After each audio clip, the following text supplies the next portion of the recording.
Hello guys, welcome to share बाजार। आशीष, ये कल हमने शो की शुरुआत की थी एचडीएफसी बैंक से और आज भी मैं एचडीएफसी बैंक के साथ ही उसकी शुरुआत करूंगा क्योंकि जब इतना बड़ा स्टॉक इस तरीके का मुंह दिखाता है तो ऑब्वियसली वो एक उसको एनालाइज करना बहुत ज़्यादा ज़रूरी हो जाता है। कल हमने क्लोजिंग में डिस्कस कर रहे थे प्रोविजनल डिलीवरी नंबर्स क्योंकि 3 बजे तक के डिलीवरी नंबर्स अवेलेबल थे। 3 बजे तक वो 1700 करोड़ की डिलीवरी थी एचडीएफसी बैंक में। मैं ये देखना चाह रहा था कि वो सस्टेन रहेगी कि नहीं 3.5 तक, क्योंकि कोई 3 से 3.5 के बीच में आप चाहें तो स्क्वायर ऑफ कर सकते हैं ना, लेकिन वो नंबर एक्चुअली बढ़ गया और वो फाइनली नंबर आया कल 2600 करोड़ का। कल 2600 करोड़ की डिलीवरी बाइंग आई है एचडीएफसी बैंक में। अब ये हमारी जो ट्रेडर लॉबी जो घाटकोपर में बैठती है उसने तो लिया नहीं है 2600 करोड़। 2600 करोड़ क्योंकि डिलीवरी उठी है, ये ऐसा नहीं है कि 2600 करोड़ की आपने फ्यूचर्स एंड ऑप्शंस पोजीशन खड़ी कर ली है। एक दिन में 2600 करोड़ की डिलीवरी बाइंग हुई है। इस चीज़ को ध्यान रखिए। जो बहुत लोग पूछते हैं ना कि हम इतना टाइम क्यों देते हैं एचडीएफसी बैंक पर, वो इसीलिए देते हैं क्योंकि इतना पैसा इस स्टॉक को चेज करता है एक एक दिन में 2600 करोड़। तो अब कल किसने खरीदा एचडीएफसी बैंक? या तो एफआईएस ने खरीदा या डीआईएस ने खरीदा। मुझे लग रहा है कि एफआईएस ने खरीदा। इवन तो एफआई का नेट नंबर नेगेटिव है लेकिन उसमें और भी बहुत सारे कारण थे। कुछ डीआईएस ने भी खरीदा होगा।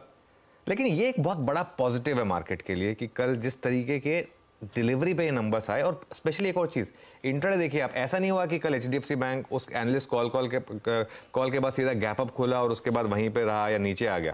फ्लैट खुला, इनफैक्ट एक बार के लिए तो नेगेटिव खुला और उसके बाद स्क्रीन पे तेजी आई। जब स्क्रीन पे तेजी आती है और वो भी इंट्राडे में इस तरीके की तेजी आती है, जिस तरीके का चार्ट बना है और वो डिलीवरी बैक्ड हो, उसका एक बहुत क्लियर इंडिकेशन होता है कि स्टॉक में बॉटम बन गया। अब ये हो सकता है कि मैं गलत हूं, लेकिन ये मुझे कल की स्क्रीन बता रही थी कि बॉटम बन गया। अब ऑब्वियसली ये मत एक्सपेक्ट करें कि इसी सीरीज में या अगली सीरीज में एचडीएफसी बैंक 1600 या 1700 हो जाएगा, वो नहीं होगा, उसमें टाइम लगेगा। ठीक है, और हो सकता है 6 महीने 9 महीने तो लगे एटलीस्ट इसको थोड़ा सा इवन स्टेबलाइज होने में, ये पॉसिबल है। लेकिन जो चीज़ हम डिस्कस कर रहे थे, एटलीस्ट प्राइस करेक्शन खत्म हो गया, ये पॉसिबिलिटी है। अब हो सकता है कि एक बार के लिए वापस ये 1410 1420 अगर टेस्ट करना चाहे किसी खराब दिन तो वो हो जाए। लेकिन एटलीस्ट एक चीज़ क्लियर है, इस लेवल पर बायर है। मेन चीज़ ये है, इस लेवल पर बायर है और वो इस लेवल पर बायर इस चीज़ के बावजूद है जब आपके एमडी एंड सीईओ कह रहे हैं कि अभी हमें थोड़ा आपको टाइम देना होगा, अब बहुत जल्दी एक्सपेक्टेशन मत करिए कि वंडर्स हो जाएंगे। तो ये मेरे लिए एक सबसे बड़ा पॉजिटिव है। क्यों?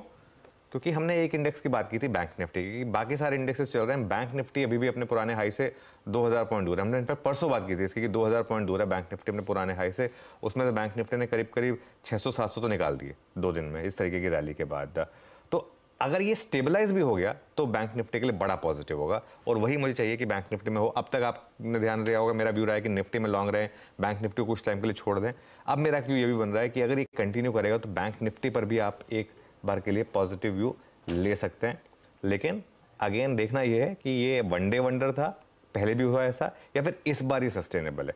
और उसके लिए आज का क्लोज बहुत इंपॉर्टेंट है। कल मैं एडीआर देख रहा था, एडीआर एक बार के लिए 5% ऊपर खुला, तब तो मुझे लग रहा था कि बहुत शानदार है, लेकिन वो टिका नहीं वहां पे 5%, वो तो नॉर्मल फिर 2.5% ही, जहां जितना हमारा स्टॉक था उतना। अच्छा, बहुत लोग पूछते हैं कि हम एचडीएफसी बैंक की इतनी बात क्यों करते हैं। मैं सिर्फ एचडीएफसी बैंक की नहीं, मैं 2 स्टॉक्स पे हमेशा बहुत ज्यादा फोकस में रहता हूँ। एक है एचडीएफसी बैंक और एक है इन्फोसिस। क्योंकि देखिए, भले ही ये दो मतलब टीसीएस भले ही ज़्यादा बड़ी कंपनी हो, रिलायंस भले का वेट बहुत हो, लेकिन अगर एफआईआई का बैरोमीटर है ना इंडिया में, तो 2 स्टॉक्स हैं, वो है एचडीएफसी बैंक और इन्फोसिस।